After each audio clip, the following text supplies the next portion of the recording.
Hello and welcome to Tech Training Live. My name's Mark Boswell and I'm General Manager of Assistance Operations. Before we launch into the next episode of Tech Training Live, I wanted to quickly say thank you for all the work you've done in sometimes trying conditions through COVID. As the state of Queensland starts to open up, I'd like to remind you to please stay up to date on the latest COVID protocols. If you're ever unsure of what these are, you can always make contact with your RSEU representative, who are more than happy to assist you. So please stay safe, work safe, and let's all settle in now to the next instalment of Tech Training Live.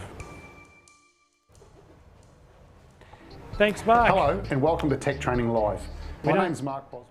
Doesn't look like we get rid of Mark that easy, huh? He comes back on. Hey, listen, thanks everybody for tuning in. We've got a really good show for you tonight, but what I've got to say, this is Tech Training Live 5. So we've had great responses to these videos and we really have to thank everyone for their feedback, and it also says contributions. I don't know who is getting contributions. I think you mean the hints and tips to you guys. Yeah. So joining me tonight is Dan and Peter. So we'll talk to them in a second, but behind me you'll probably see a Christmas tree. So this is really like our Christmas special. So we're here at 8 Mile Plains in Brisbane. 8 Mile Plains in Brisbane is pretty much like the rest of Queensland. I think it's rain soaked. So 8 Mile Plains, once again, because it's night time, it's shut down. We'll see some patrols behind us. They'd be driving in and out, getting fresh batteries and restockings or having meals. And we've also our VROs, our tow truck drivers and the true operators also still operating out of 8 Mile Plains, people up in dispatch. So the place stays alive a little bit, but it's sort of shut down for us now. We've got our own private little studio. And in mentioning the studio, this is actually, it's not like most YouTube channels where they have a studio and they try and make it look like a workshop. This is a workshop and we've tried to make it like a studio. You can see a hoist and tools and whatnot, but it's pretty well stuff that's down here all the time. But the tech training team goes to a lot of trouble to make it look like it does and feel like it does. So thanks guys, and thanks for inviting me. Behind you, Peter, if I can just point out behind you, there's that lovely restored EHX Patrol panel van.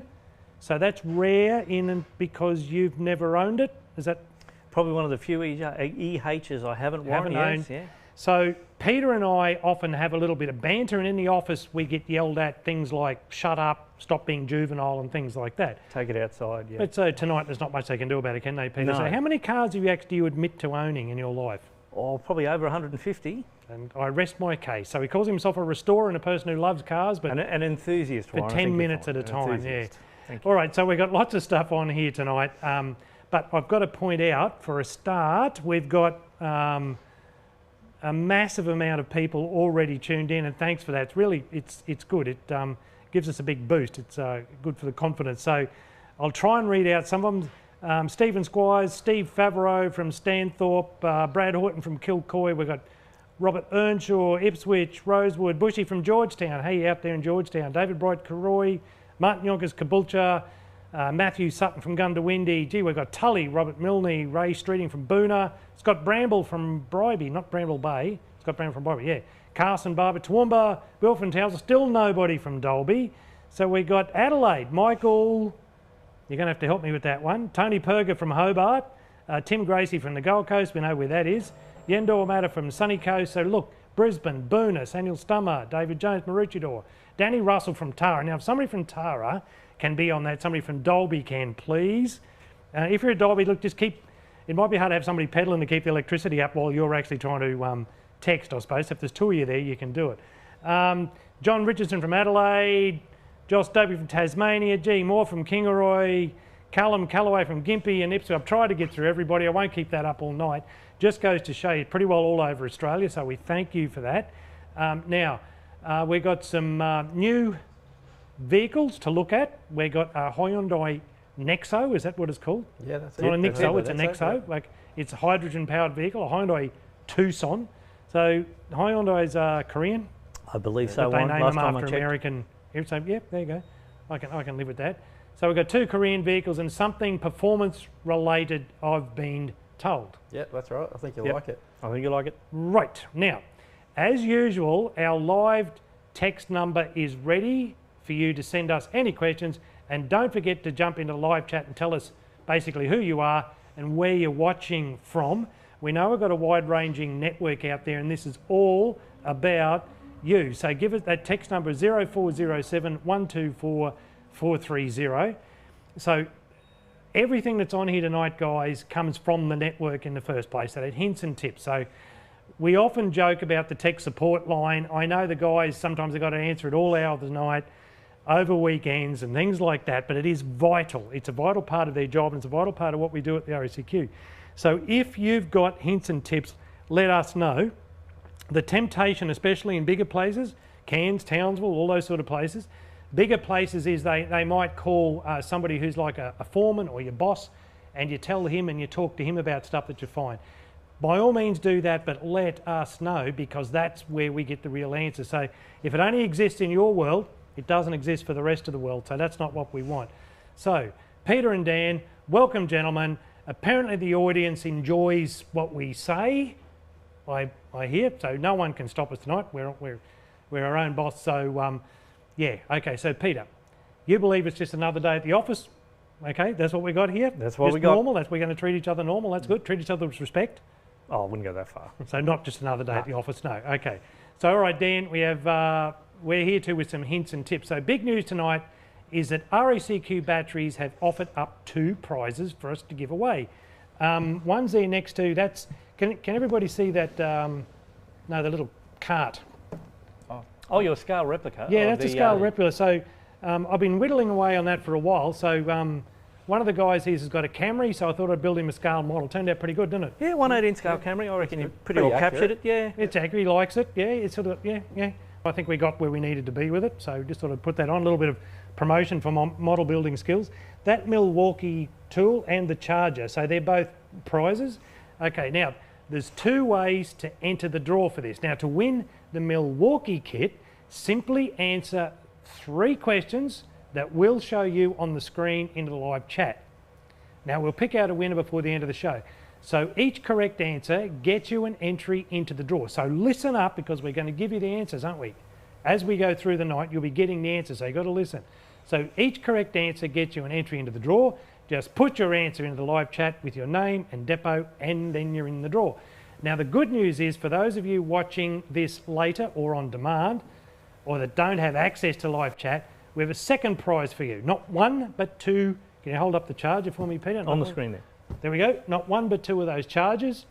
Okay, so you can email your answers into batteries@racq.com.au before the 1st of January 2022, and we'll draw out the winners for the battery chargers on the 2nd of January. So just remember to include your name, contact number and depot in the email, otherwise we won't be able to get it to you. So we'll get on with things, but whoever wins that, so somebody's going to win that Milwaukee tonight, the kit tonight. Yep. So outside we've got the cams, the relevant cams, sitting in the vehicles, engines running. No matter where you are in Queensland, they're off taken directly to you. Ready it's a to bit go. like Santa. They'll get there any hour of the day or night. Yeah, good on you guys, and thank you for your support with that. That's good. So let's get on with things. And Dan, I believe you've got a tip with us for good old AdBlue. Yeah, that's right. Now, So- what is AdBlue really? So that's part of the emissions control device on the later model diesel vehicles, or diesel exhaust fluid it could be called. So with these, just a quick tip, we do see these a lot at times where unfortunately the members can run out of AdBlue and the vehicle won't restart. So does a member run out of AdBlue or the car? Well, the car runs out of AdBlue. Yeah. Both, sometimes. So both. But yeah. what is the AdBlue? So AdBlue has its own tank. Right. So it does have to be filled up from time to time, and unfortunately if it runs out, the vehicle will not restart. Because Is it actually blue? Sorry. No, it's not. No, it's actually it's more of not. a clear liquid. Looks a bit like water. So the vehicle won't restart if it runs out of AdBlue because it doesn't meet the emission standards. So you may have to do a couple of different resets depending on what the vehicle requires to get it up and running again. So how do you find the resets? So you could call us on the tech support phone. Tech You support could have a quick look on NRIS, to see if there's any info about it. But there's a couple of different ways that you can go about it. Some of them do require the ignition to be left on for a certain period of time. Some of them have a minimum refill capacity. And also, some of them you have to be careful that you don't overfill the AdBlue tank. Why is that? So you can't just top it up and start, eh? So why is that? No, it's not that simple. So if you do go down the path of having a tank that's overfilled with AdBlue, the sensor inside the tank is actually a fibre optic sensor. So it's actually looking for a reflection off the top of the AdBlue. And if it doesn't see that reflection, it's just going to see the bottom of the tank. It's going to assume that the vehicle is out of AdBlue still, and then it won't start. and there's nothing that you can do on the side of the road to drain it, so it will have to go back to the dealer to get repaired. So overfull's overfull. Now, this is one of those things where I've heard you guys answering the phones with people. You get some service providers, they say, no, I've never heard of AdBlue, no one's ever told me about it. That's not true. It's been out there for a while. So we're going over this again because of the calls are coming in that people don't know what to do when they encounter a vehicle that's run out of AdBlue. So it's not real good for your paint if you spill it either, is it? No, it's highly corrosive. It's basically, think of it as much worse than brake fluid. It'll destroy your paint. It'll give a nice clean spot on the concrete if you spill it on the member's driveway. Yeah. It's pretty nasty stuff, really. All right, so on your clothes, nothing. No, not for every. Don't spill it at all. All right, it's been there, so your owners manually can have a look at, call tech training and support, but just make sure you're aware of it and you treat it with respect. So if you need to keep an eye and don't overfill the tank, right, and you've got everything right like that, I've heard people say you can put water in it. Is that okay? No, don't put water in it. So AdBlue and AdBlue only. All right, I've heard people saying you can fill up with anything just to get out from under. Back in the earlier systems you could, but a lot of them now actually know that people do that, and it actually comes up with a message saying incorrect AdBlue fluid added, and will shut the vehicle down again. So may come up with contaminated AdBlue tank or something like that. So we've come across them where someone has put AdBlue in to top it up, and the member still doesn't put AdBlue in the car too, and runs out again a couple of weeks later. So you can get them back. Okay. All right. Right. So. What's the next one? Shift lock override on a Ford Enduro. Right, what's that one? Yeah, so Ford Enduro. So what is an Enduro? Basically a Ford SUV vehicle. So one of your favourites. So it sounds like something from a 50s catalogue though, Enduro, doesn't it? Yeah. Could be, yeah. So released here at around 2018. So they have an electronic shifter for the transmission. So if you do have to relocate the vehicle and you can't start it to get it out of gear and put it in neutral, there is an override. So there's a tiny little compartment up underneath the dash. So it's just tucked up in there underneath the dash, roughly where your clutch pedal would be. Okay, left of the brake pedal. Yep. Left of the brake pedal there, yep. So you've actually got to pull a little cover off this little box. There's a screw in the side of it. You pull the cover off and it'll release that tether strap. Pull on the tether strap and then lock it into place, and that will secure the vehicle in neutral, and you should be able to relocate it. These tether straps are a bit of a theme for the night, aren't they? It is, yeah. So everything's got a strap in it now that you pull out. So out of all the things that you could think about the cars get, now they've discovered you can't just have straps. a little lever. No, it's got to be a tether strap. Now it's a tether strap. Is it something to do with Christmas? It's like Santa's reins or something They're like that? all bright red. Yeah, I believe most American ones are red, white and blue. I see. Well, yeah, so that one's orange, whatever that comes from. Okay.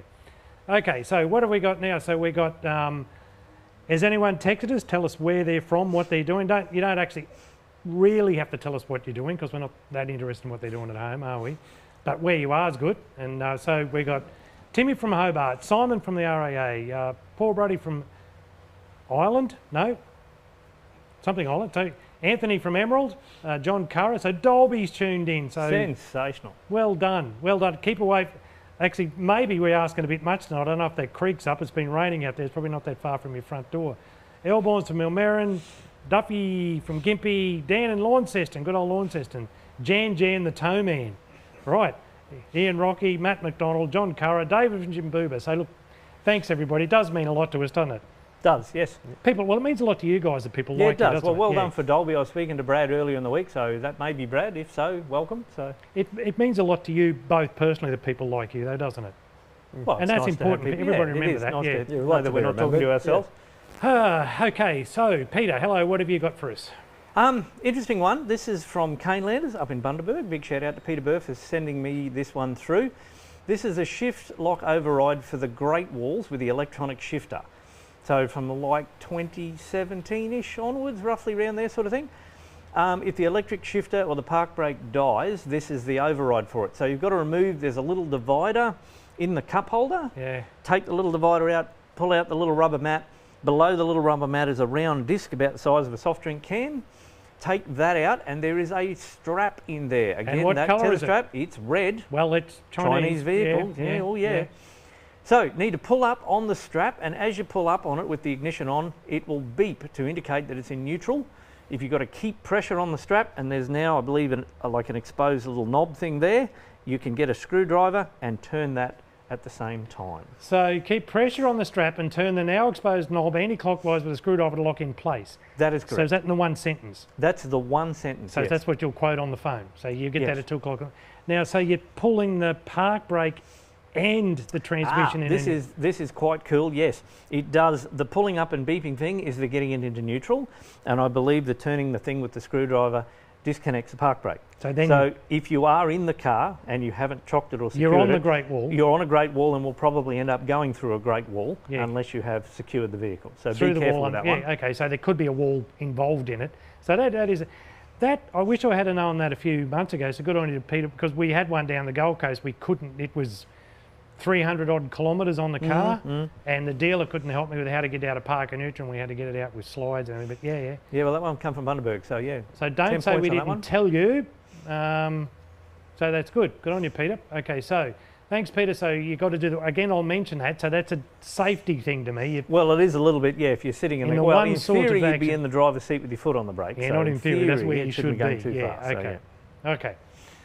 A few changes tonight as well. There's some new technology out there, isn't there, Dan? It says there. So what's the new technology? Yeah, that's right. So we've seen some changes in the automotive industry, in the world of late in general.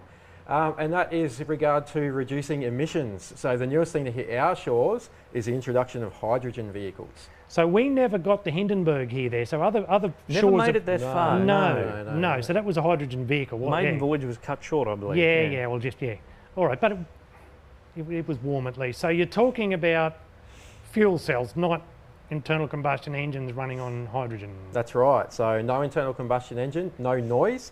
So we actually had one of those coming here to 8 Mile Plains not very long ago. So we grabbed a camera and we had a bit of a look around it. So let's have a look at that.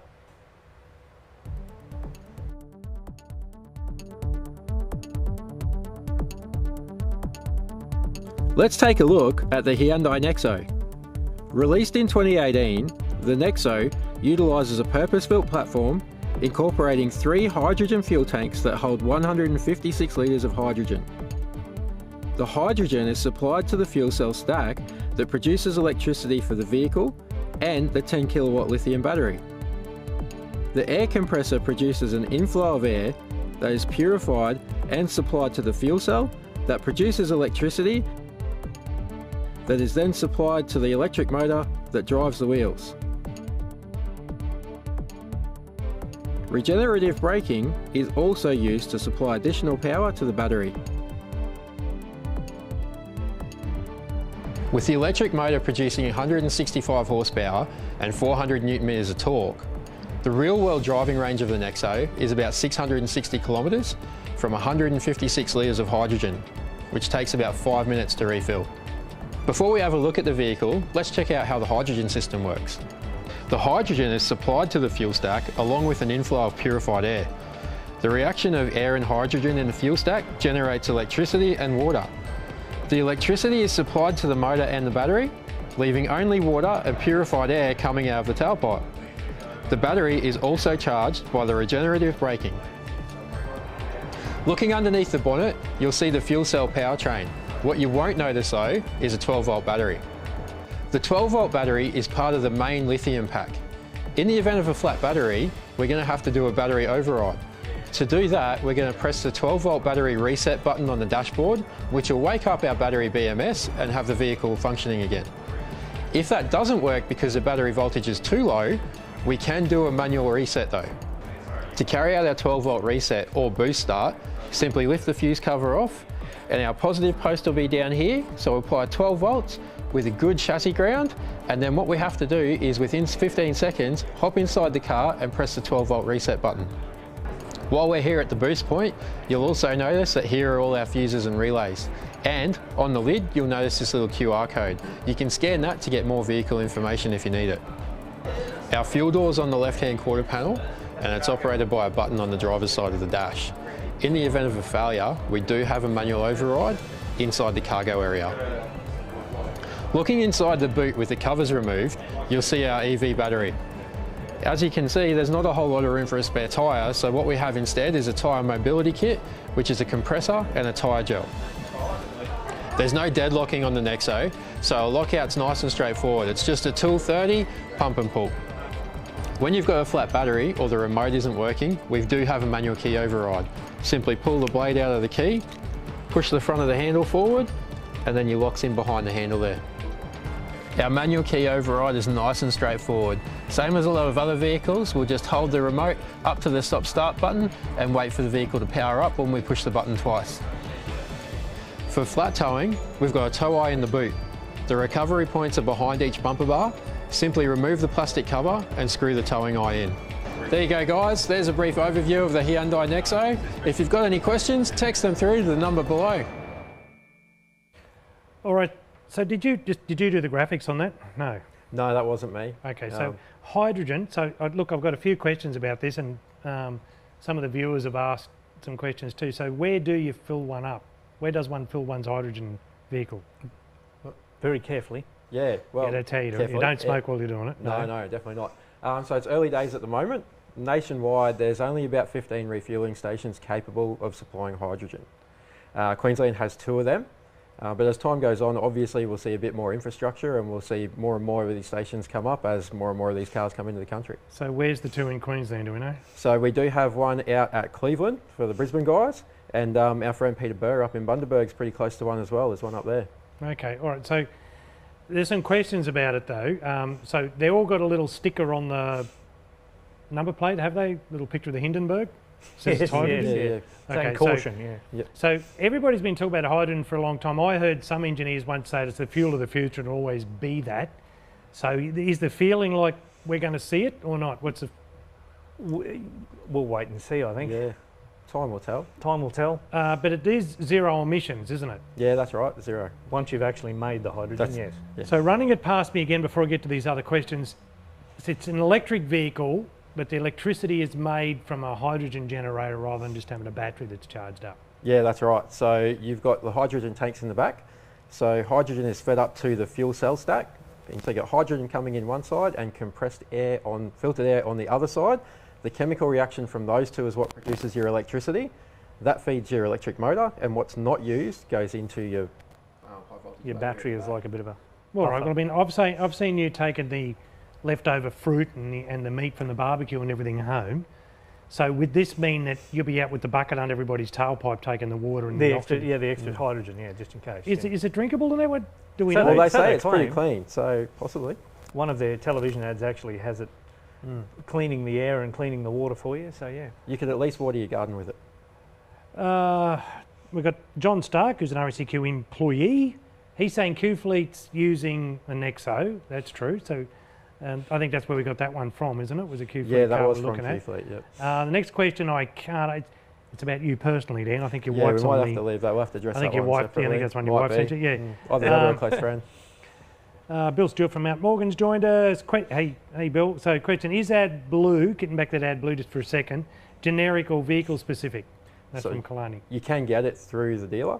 You can get the manufacturer specific one, but there also are generic options out there. You do get service stations stocking it. Yeah, Yeah, that's right. It is So the it's, one grade, isn't it? So Yeah, there's no AdBlue summer is blend, AdBlue. winter blend, racing blend or anything like No. that. It's the one chemical, but the dealers sell you their particular brand of it, but Yeah. Yep. there are generic ones, Shell, BP, whatever, that do it. So Yeah, some of them are even out of Bowser, so because the There trucks w- use them as well. there was a case a while ago where Mercedes-Benz were claiming you had to use their fluid, but there was a court case over it, and basically it turned out, no, you don't. You can use anybody's AdBlue in the vehicle. It won't void your warranty. Oh, okay. Thank you. We've got a Larry. Is that Larry from Caloundra? He said he's originally a Dolby boy. There you go. Good on you. You can take the boy out of Dolby, but not Dolby out of the boy. That's what they say, don't they? So, look out. Please text us. Please tell us what you're up to, even if you're just up for a bit of a laugh. I don't know. We just had a nice chicken dinner here tonight, didn't we, before we started this? So I don't know if you've all got together for a barbecue or pizzas. Let us know what you're up to. So, Peter, what else have you got for us tonight? This is an interesting one on the Subarus, the e-Boxster hybrids. So I believe it's the Forester and the XV up there on the screen. Ah. So this is a little bit of a tricky one. You go out to it as like any other car where they've left the door open or the boot not shut or whatever, and it's flattened the battery down, and you go to boost start it. Now it's got 2 batteries. It has an engine restart battery there, you can see on the driver's side, and an auxiliary battery on the passenger Oh side. dear, oh dear, oh dear. So logic would dictate that when you went to boost start it, you would boost start from where? I would say an engine restart battery. And most people do, but just to make life interesting, it's actually the auxiliary battery. You must boost these things from the auxiliary battery. Same as any other hybrid, tested the battery as you would any other battery. memory minder or jump pack onto that auxiliary battery, that gets the systems live. So when the system is live, then the restart battery takes over and stops and starts the engine. I'd just like to point out that you just said that I would have done what most people would have done. Probably a first for that. Yeah, no, that is true. Now, so the boost leads on one battery only. One battery only, yes, just to make that clear, it's not a 24-volt system. We're not making things or linking batteries together or running leads across from one battery to the other. We're putting power to the auxiliary battery only. It probably doesn't hurt, just doesn't go if you put on the wrong one. Well, if you put your boost pack on the wrong one, it probably just won't go, I assume. I don't know. I'm not game to try it. If somebody out there wants to try it, two batteries in four-wheel drives. Now, we know a couple of things about four-wheel drives. A, you need them. You just can't drive without them. We know that. Right. Especially if you live here in Brisbane. Hi, everybody. And second thing, you need two batteries in them. We know that. So two batteries, all jokes aside, I hear a lot of tech support calls about two batteries, especially if they're a truck that's 24 volts. That throws a lot of people. So just think, watch what you're doing, and ring tech support if you get in strife, if you don't know what you're doing. But it's a problem, two batteries, it does throw some people, and it really, really shouldn't, okay? But yeah, same as any other hybrid, just get the ready light going and then it'll sort itself out from there. So. Okay, so needs to be powered up first, should be fine. Okay, yes. Now, tech support line, big plug for that one. So the tech support line is 3669 9703. Don't ring it now. Actually, who's handling the tech support phone for us right now? We have a dedicated crew behind the scenes that are ready to man the phones. Shouting us through, they're giving a wave through the glass. Waving through the glass, yes. Yep, well done. So now, Dan, you got some more hints and tips for us. Yeah, so this is a four-wheel drive one, so right up your alley. Oh. So this one is I live in Brisbane too, so I need one. So you must need one. Yeah. So this one's for the Ford Ranger and Everest, as well as the Mazda BT50, and it's to do with no low beam after the battery has had low voltage or we've done a battery replacement on it. There's no low beam and there's no power to the low beam fuse. So low beam won't operate and no power to the low beam fuse.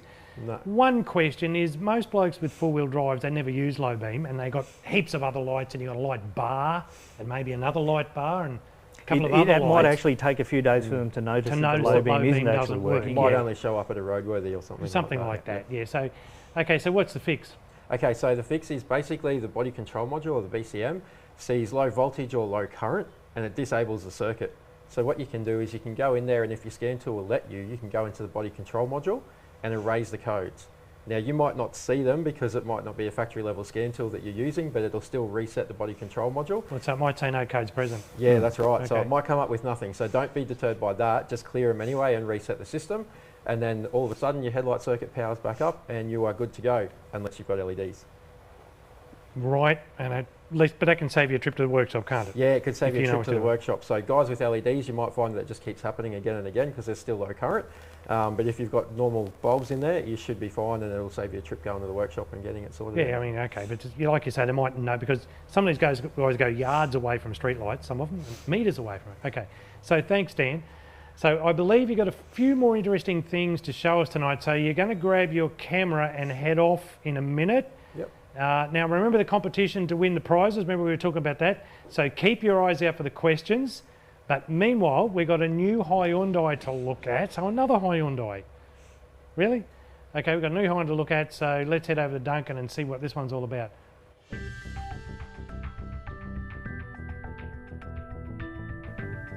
Here are some of the features for the new Hyundai Tucson. Now the 2021 Tucson is available in 3 trim levels. We've got the Tucson, the Elite, and we've also got the Highlander. And it comes with 3 engine choices. There's the 2-litre SmartStream G petrol front-wheel drive. This has a 6-speed automatic transmission. Then there's a 1.6 petrol turbo, which is an all-wheel drive with a 7-speed dual clutch transmission. And then there's the 2-litre turbo diesel, which is also all-wheel drive, and that has an 8-speed automatic transmission. They all have electric power steering with front ventilated disc brakes and solid disc brakes on the rear. And the features that they all include are the normal Advanced Driver Assistance System, which is ADAS.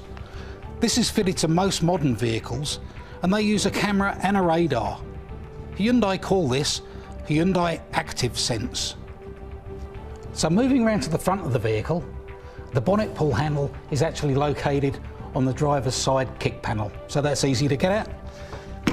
If we open the bonnet, one of the first things you'll see is the amount of space that's under the bonnet.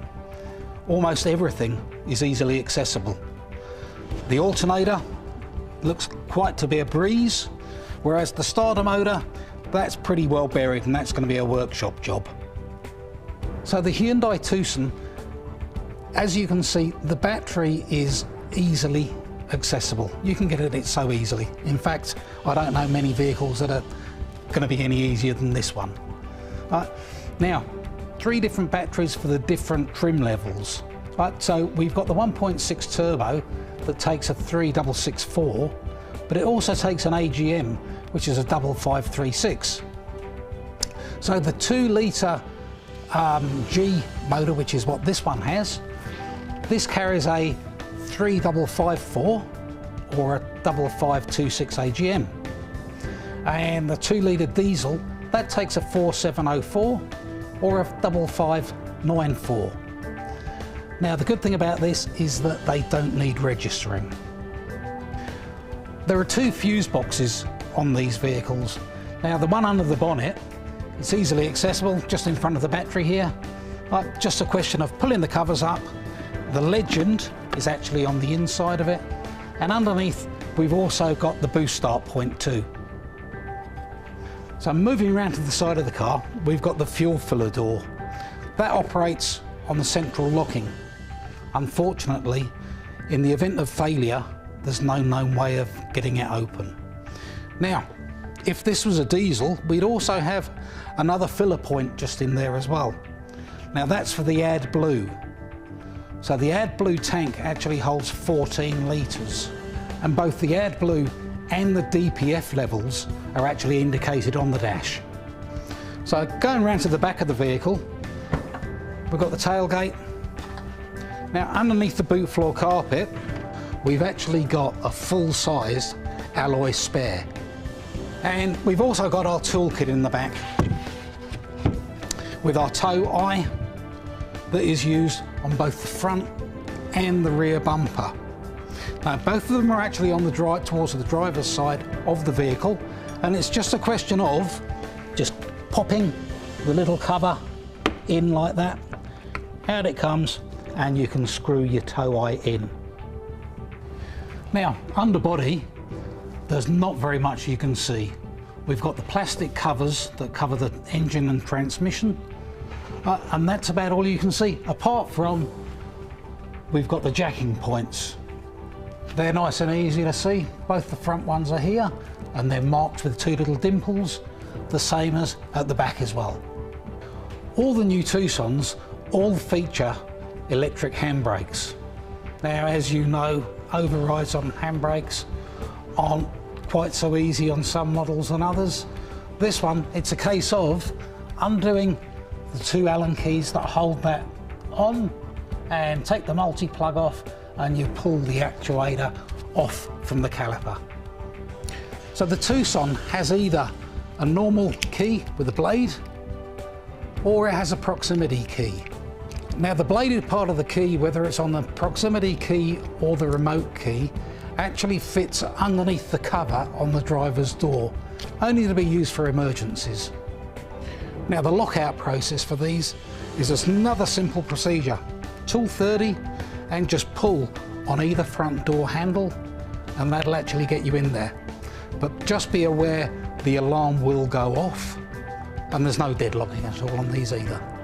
So a couple of things to remember and note.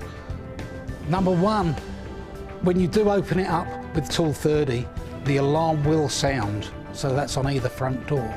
Now the second thing is, it'll actually passively lock again.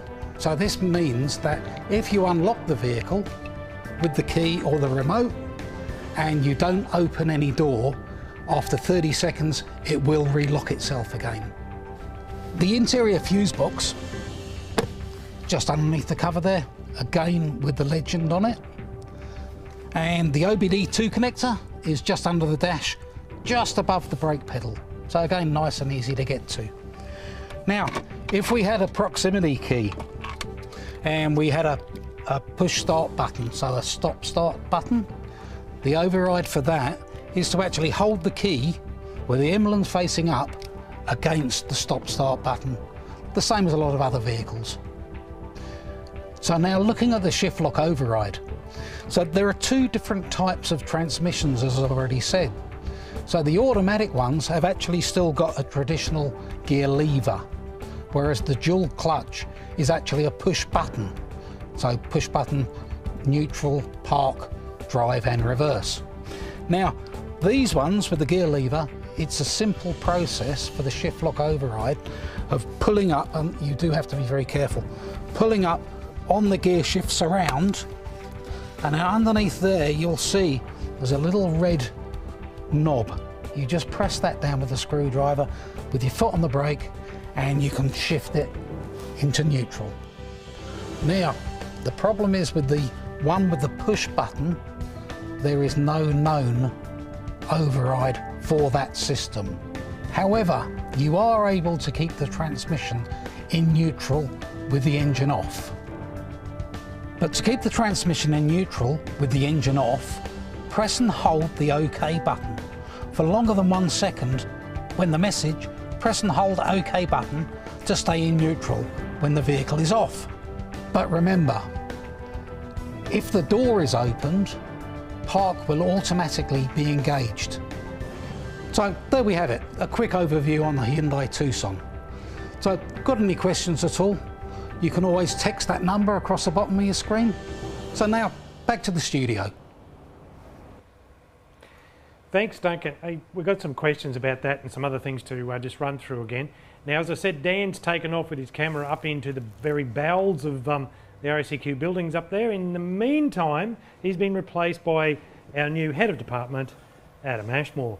So Adam is our boss, so normally we'd have to stand up when we speak to him, but we can't now because they're all mic'd up. And if you cannot look at him directly in the eyes too, Pete. Yeah, okay. Yeah, that's a no-no. That's a no-no, Pete. You know that. So, already. Look at the floor. don't make eye contact. Yeah. So just a couple of things about it. You were saying about the styling of that Hyundai. It looks like an exercise in origami, weren't you, before? Which is, and that is that sort of new, looks like it's all been folded out of various bits of... It does, yeah. It looks like it's, yeah. Sheet, yeah. It looks like the crane is about to come out the top. Yeah, okay, it doesn't. Now, it's also got those a choice of 3 engines, but apparently it's only one of those 3 engines. Yeah, you don't get all 3. That's why. No. You can't tick. So, but it's got, if it was a diesel, there's our AdBlue coming back into it again. Yes. It would have an AdBlue filler point in there. So if it was a diesel, it would have AdBlue. That's the way they've decided to go to meet their emissions. There was a shift lock override button. It doesn't have a strap that you pull. No red strap. It's actually got a button. Okay, so Peter and Adam, battery options. So the battery options, as Duncan rightly said in the little video.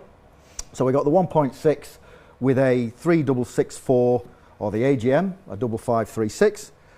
For the 2-litre petrol, which will probably be the sort of the most popular version, 3554 or 5526 for the AGM, and for the 2-litre diesel, that's the big boy, that's the 4704 or the 5594 is the AGM option.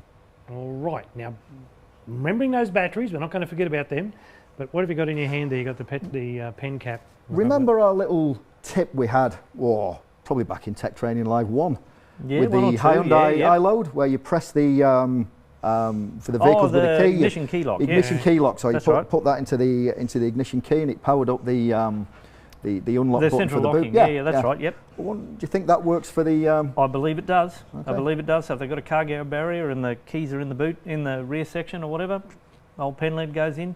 All the central locking comes live. You can hit the cargo release, etc. Where do you put that? In the actual ignition. Oh, really? Where the key goes. Yeah. Okay. So you can use it for getting the food out between your teeth when you're having lunch, and you can... And stops the pen leaking in your pocket, yeah. Okay, is that what it's for? Yeah, we only get Bics and that, so even use something more high quality pens would probably still work. Head of department? Yes, only the silver ones. The gold wires. Like the one you get. Yes. Not like ones we get, So, question number 1 should be on the screen. That's question number 1 for our Milwaukee giveaway. So, it's time to answer that first question for our competition. So, there's a question on the screen. So, what is one of the RSCQ batteries which is suitable for the Hyundai Tucson. Okay, so we mentioned 6. Okay, so we only mentioned want 6 one. batteries. So one of them batteries suitable for the Hyundai Tucson. Okay, so we've also got a question there on the screen. Where are the hydrogen refueling stations? Various people ask. So we'd say out at Wynnum and No, Cleveland, I believe there's one, and I thought there was one at Queensland Uni out in Toowoomba or Gatton Way there, but I don't know. No, I think it was Bundaberg. Bundaberg's got one as Bundaberg's well. the I other know one. that one. Yeah, Bundaberg. Yeah. okay. I believe there's slow fill though or something. There's different levels of.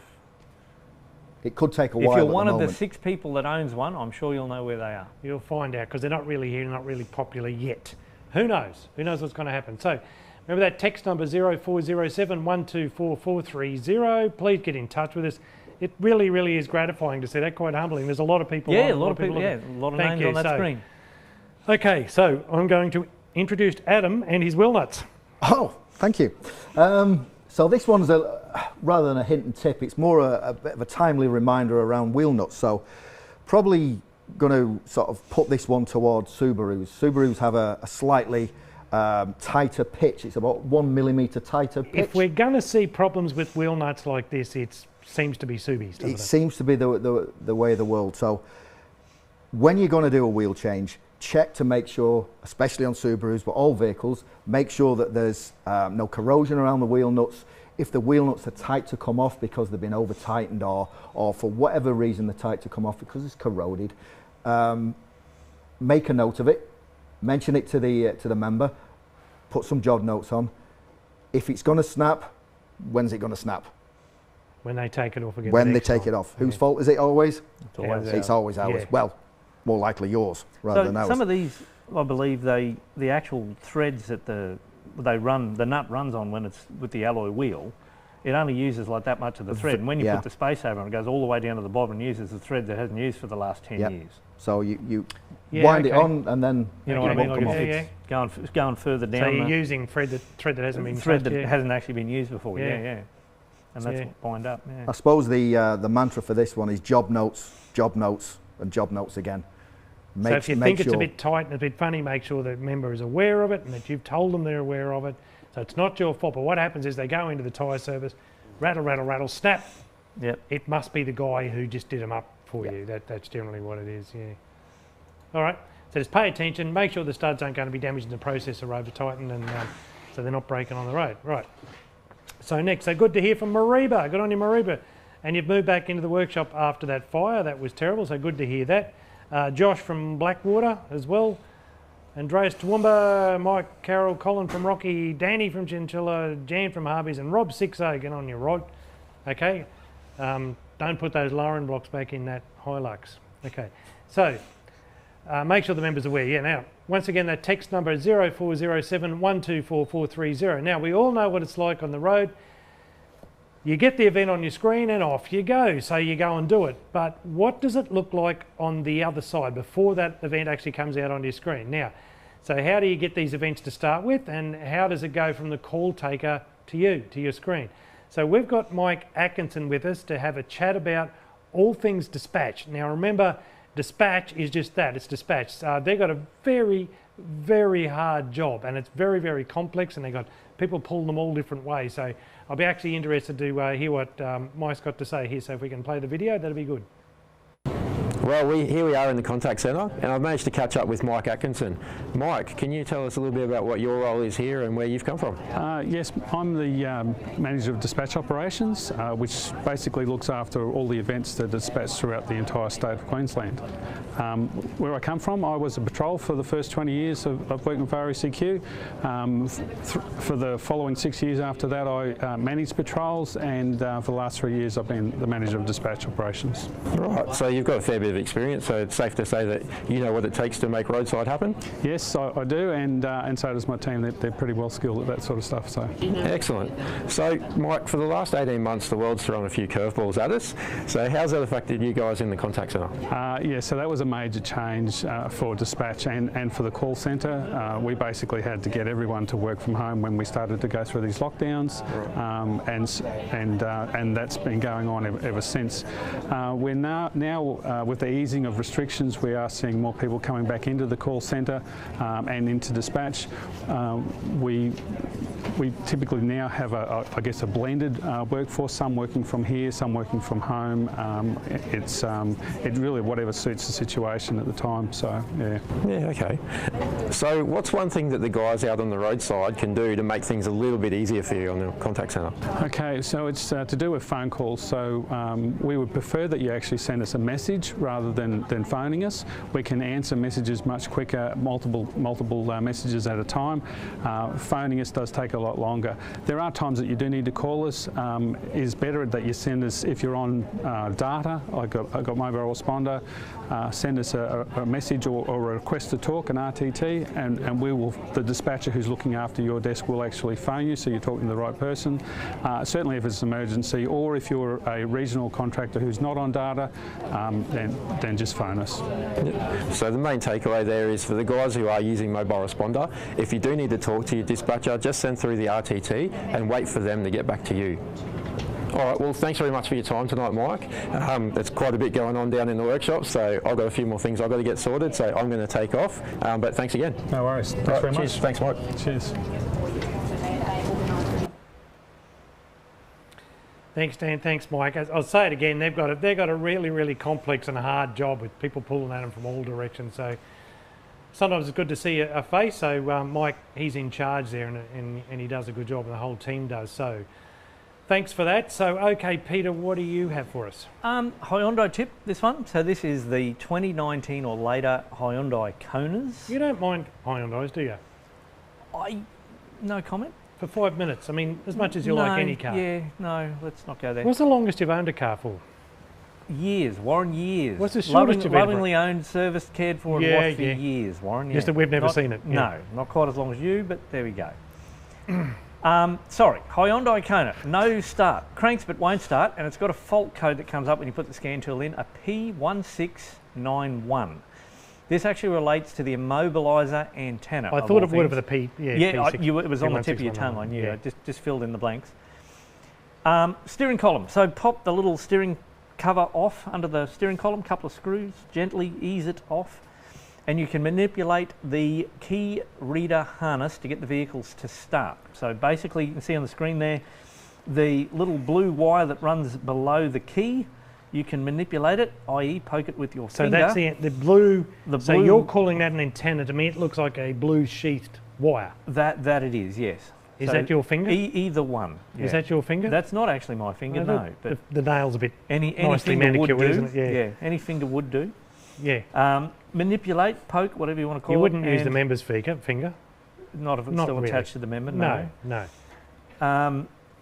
Car will start. Off they go. So this come through from a patrol. So yeah, that's a quite a good one.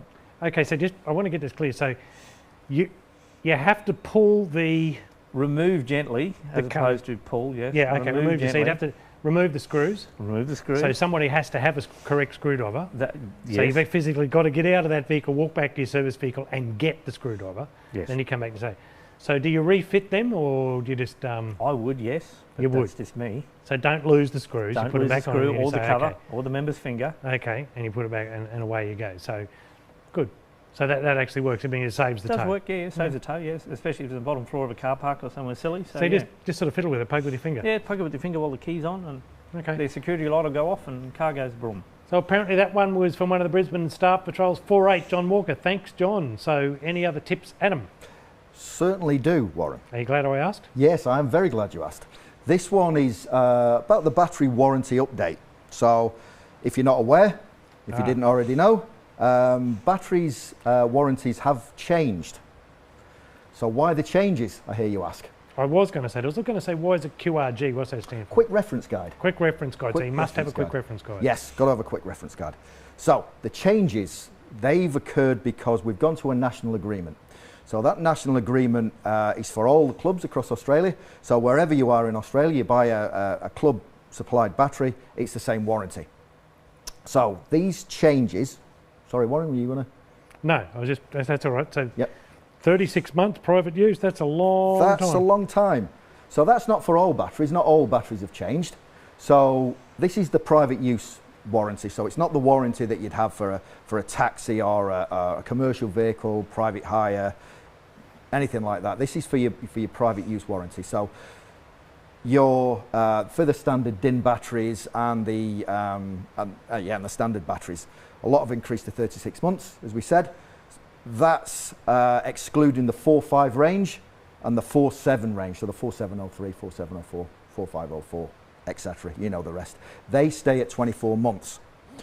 All EFB batteries, so they're enhanced flooded batteries, they're now 24 months. And all AGM batteries have now gone to 36 months. Motorbike batteries 24 months, except for the 9501, which is for the Harley, I think. Harley Davidson. So if you got a Harley Davidson, you get a 3-year warranty on your battery. Going to last longer than the bike. Yeah. How dare you? Sorry. And they're American and all. This is what I get about you. So you've got a Japanese bike, haven't you? I do. Yeah, happy And to. That's how I make it to work on time each day. Yeah. So how many bikes have you had apart from the cars in the same A time? few. Thank you. Thank you. Okay, can we... Yeah, sorry. Okay, sorry. Quick reference guide. Where will you get it? Where do you get it? Where Yep. will you get that quick reference guide that's on the screen next to me? That should be on the intranet if you're a staff patrol, or it's been emailed out to your depot, to your managers in the depots. But as always, MasterFit is the best option for the battery information. This is the most up-to-date information, and if you have any updates, you find anything in MasterFit that's not correct for the vehicle you're looking at, any errors, any updates you want to give, any more information, give that information to RACQ Batteries. That helps, well, it helps everybody. Helps the guys on tech support, helps your colleagues, helps the member. Better yet, take photos. Yeah. Take Of- photos. of So the you battery can't- and where it that, goes, Once etc. again, that information shared with us goes out to everybody. It just helps everybody and keeps the whole business running, really. So that quick reference guide. So Simon McClellan for our staff patrols. If you haven't got one, let him know and he drives it out to your home address and puts it in the letterbox. That's support again. Good on you, Tonight, I Simon. believe, too. Thank Yeah, you he'll go for sitting tonight. up there now. He'll go tonight. He'll go right now. It's raining, but he doesn't care. He just wants to get him out there. So now the second question should be on the screen. So let's have a look at the second question. Where is the best source of information for RACQ batteries? So type the answer in the live chat with your name and depot, or email into batteries@racq.com.au with your name and depot before the 1st of January, which is 2 days before my birthday, to go into the draw. And thanks again to RACQ Batteries for the prizes. You're about to mention that birthday thing because you always give me the cake and so beat me forth. to it. Now. Dan has been promising me some high performance stuff because really we haven't had any. We've only had Porsches and that sort of stuff. So this is the real stuff apparently, says Dan. So I can't actually wait to catch up and see because Dan knows which way's up when it comes to a high performance car. So let's see what he's got for us this time and let's see what Dan's been up to. Bit of a surprise, is it? Is this going to be good? I'm sure you'll love it. Thanks guys. As a treat, I thought I'd look at a couple of different cars tonight. And with Warren being such a fan of all things American, I thought it was only fair that we included America's old adversary, Japan. Now we all know how much Warren loves performance vehicles, and specifically Toyotas. So with that, let's take a look at the 2000 Toyota Echo. Opening the bonnet, we see this model features the classic bone stock half a V8. The big block 1.5 litre 1NZFE engine makes an impressive 188.6 dyno-proven horsepower at the wheels. Unlike the base model Echo, there are no battery, fuse box or boost points in the engine bay due to the lack of available space. Precise engineering sees the engine bay filled by the Subaru STI VF29 Turbo and associated pipework, which is kept to a modest 10 psi of boost.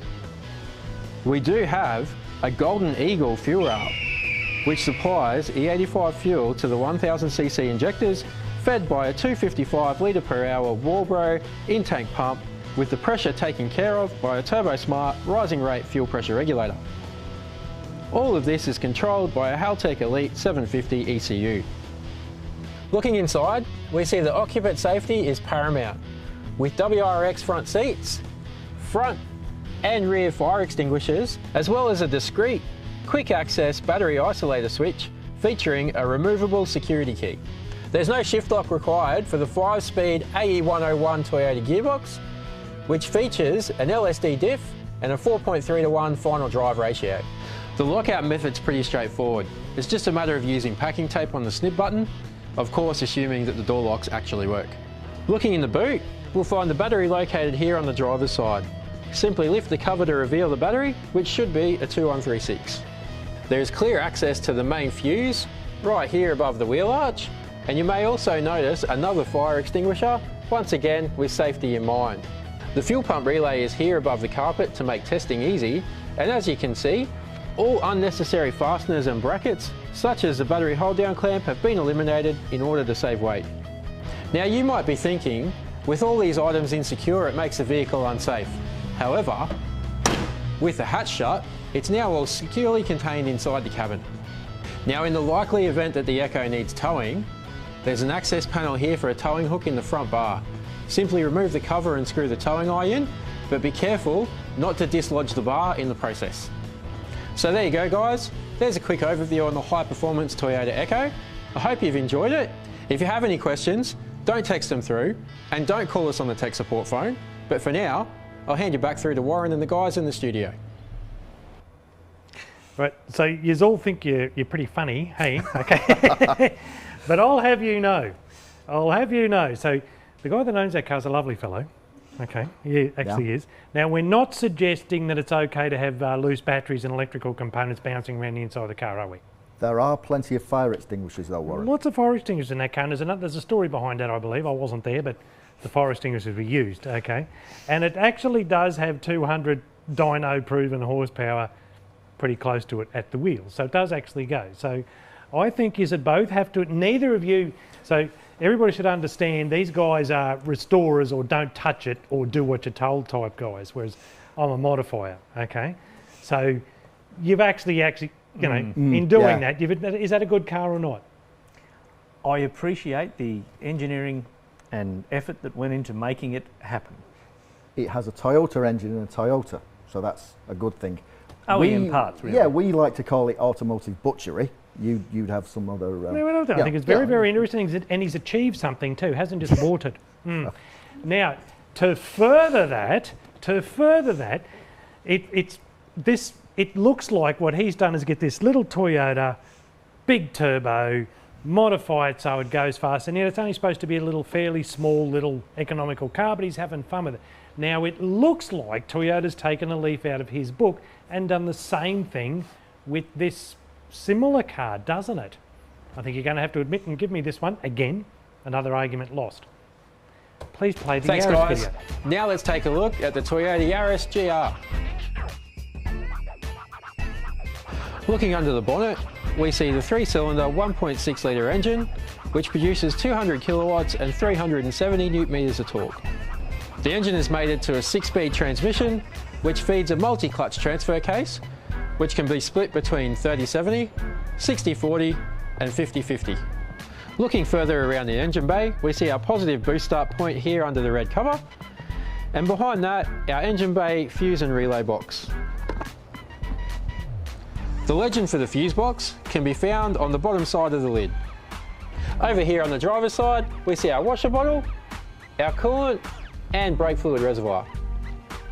Looking inside the car, these come in manual only, so there's no shift lock override to worry about, and we've also got a manual handbrake. So in the event that we have to relocate the vehicle, it'll be pretty easy.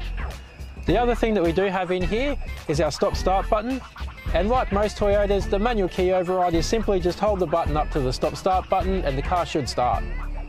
Good news on the lockouts, guys, there's no deadlocking.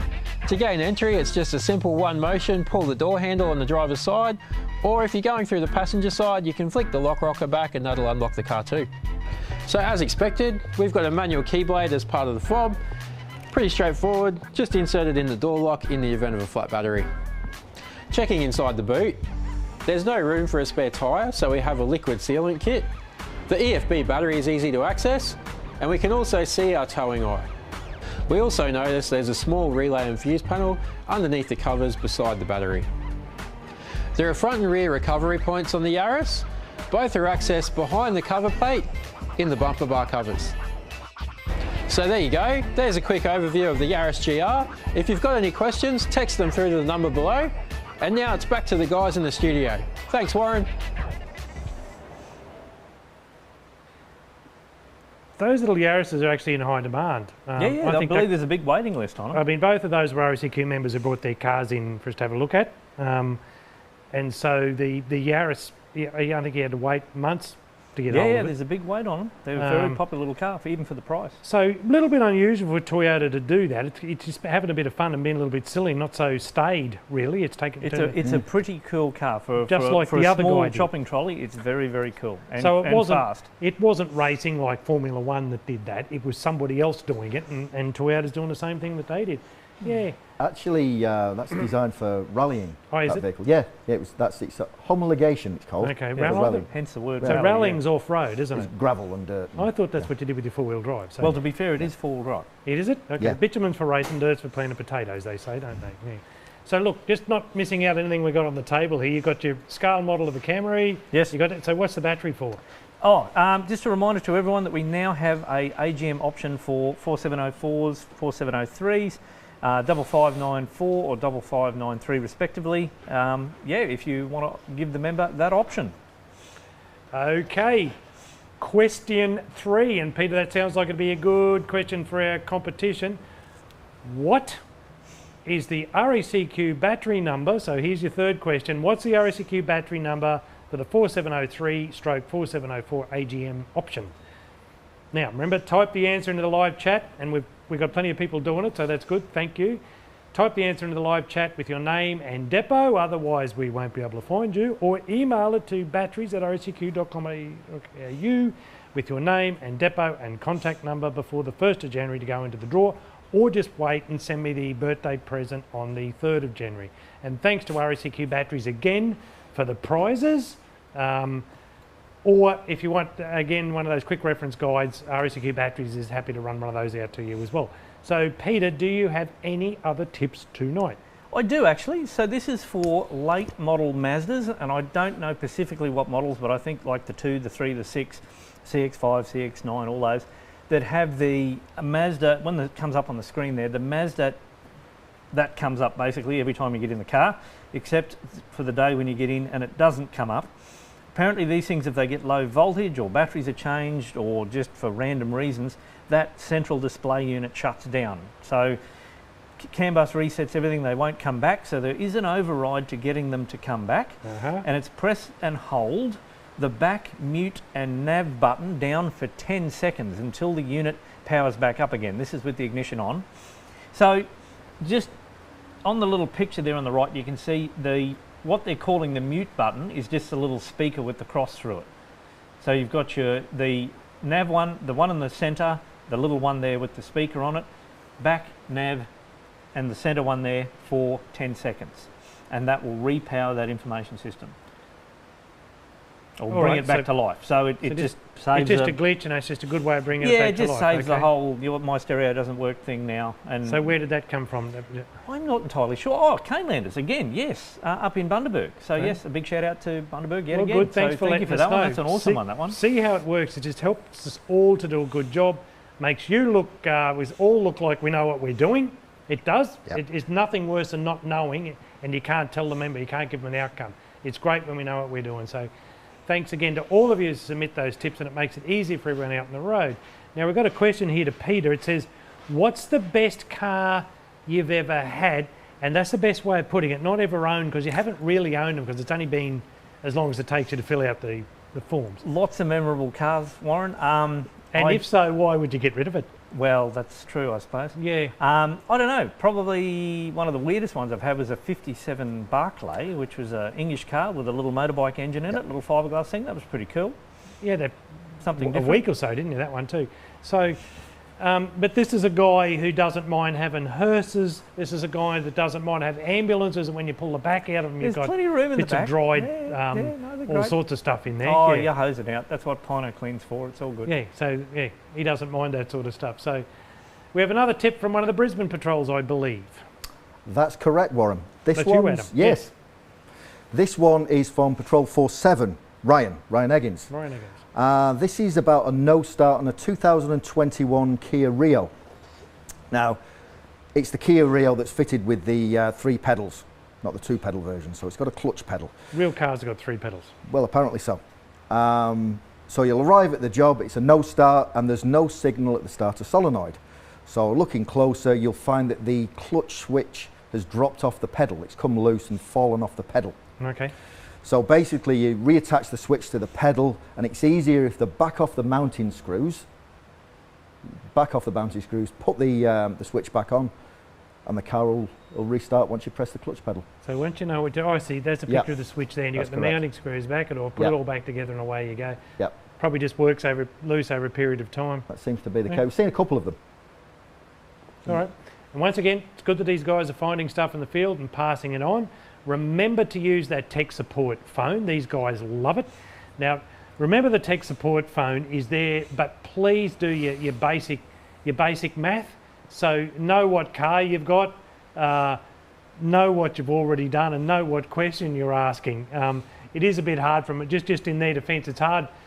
And believe me, they do get phone calls. Listen, I'm on the way to a car, I'm not sure exactly what it is or what's wrong with it, but what should I look for?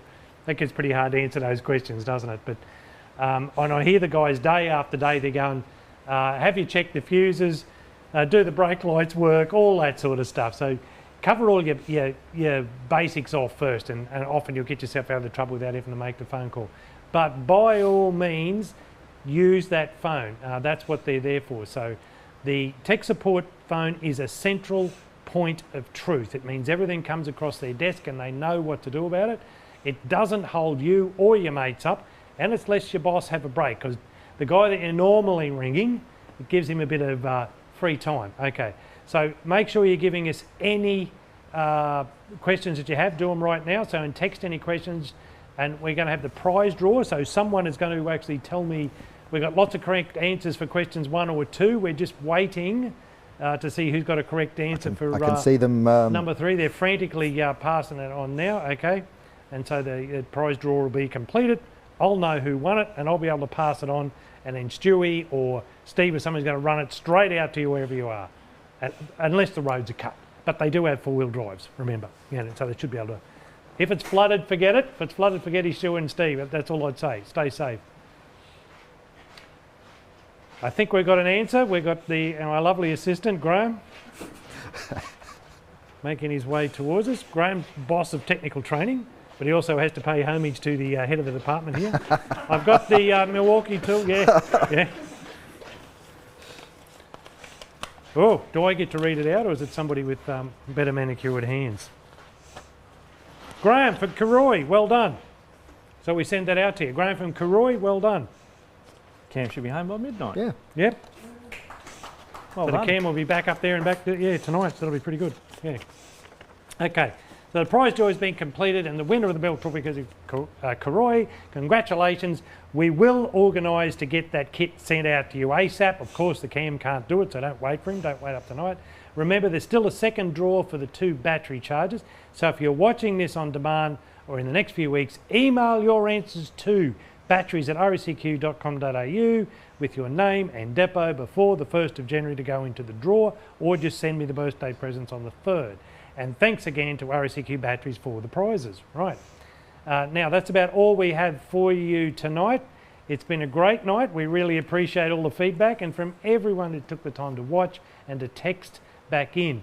So we're going to have a look at an EV charging truck for an overview video. Okay, just to have a look at it now.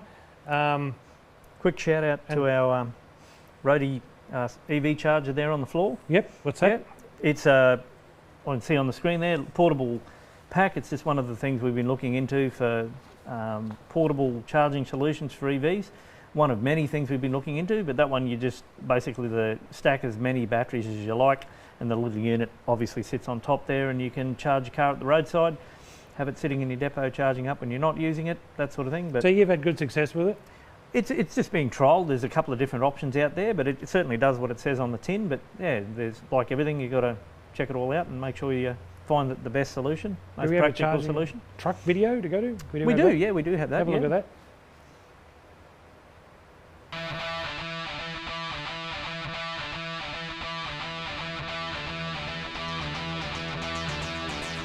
Hi, we're here with one of RSEQ's newest tow trucks in our fleet. This is the Hino 500 series. Now, what makes this tow truck a little bit different to our other ones is that this one is equipped for charging electric vehicles whilst in transit. So why would we want to charge an electric vehicle while it's on the back of a tow truck? There's a couple of reasons. Electric vehicles are notoriously heavy, and with the automated systems of self-parking brakes and so on, to be able to potentially manoeuvre that vehicle to its final destination once it's unloaded under its own steam is of a great advantage. So we had a look at the commercially available solutions for mobile recharging, and none of them were really suitable for tow truck applications. So we developed our own in-house solution. So let's have a look at that solution. So what we've got in this lower toolbox is a 24 volt 3000 watt red arc inverter and a couple of AGM batteries. Now this system is powered off of the truck's alternator. Now one of the advantages with the red arc system is the fact that it has a full remote control. In this vehicle we've mounted the remote control just above the sun visor, so this gives the driver full control as to when that EV charging system is operating and when it's not. Now from our inverter, our 240 volt system is permanently wired up to this 15 amp GPO just below the headboard here. From there it's simply a case of using a commercially available EV charger with the appropriate adapter to plug in to the vehicle that you're transporting. So there you go, there's a cost-effective solution for charging electric vehicles during a vehicle recovery. Thanks, Richard. Thank you for that. Look, just recapping some of our best hints and tips, just remember that that great wall, you can unlock, you can disengage everything, your park brake, the handbrake. Yep. You've got the Hyundai with the strap you put out, the tether strap and hold Ford it. Enduro, yeah. Sorry, Ford Enduro. All the way through to your pen cap again. If there's so a lot of great hints and tips, so please watch this again. And thanks everybody again for watching us. And in doing that, and in saying that, and in wrapping up, I'll do it this way. This is our Christmas special in a way, so it's the last time we're going to do this before, obviously, next year. So we really, really do understand and appreciate what you do for RECQ and our members throughout that whole network and everyone watching tonight. So in this room here tonight, there's so there's Graham, there's Peter, there's Duncan, there's another Graham, there's Regan, there's Dan, there's Peter Fay. Upstairs we've got, I think, still Simon McClellan. We've still got Peter Richmond answering the phone. We've got Rod upstairs, and we've got Richard Lloyd as well. So all of us here and me to put this together for you, but you do so much for us as well. So the best way I can say it is to stay safe. It's still raining all over the place, and it's not the most pleasant weather to work in. Everybody wants that yellow truck feeling, but not when it's bucketing down rain and freezing cold. So stay safe, have a Merry Christmas, look after yourself and your families, and we'll be back to see you next year. So thank you very, very much.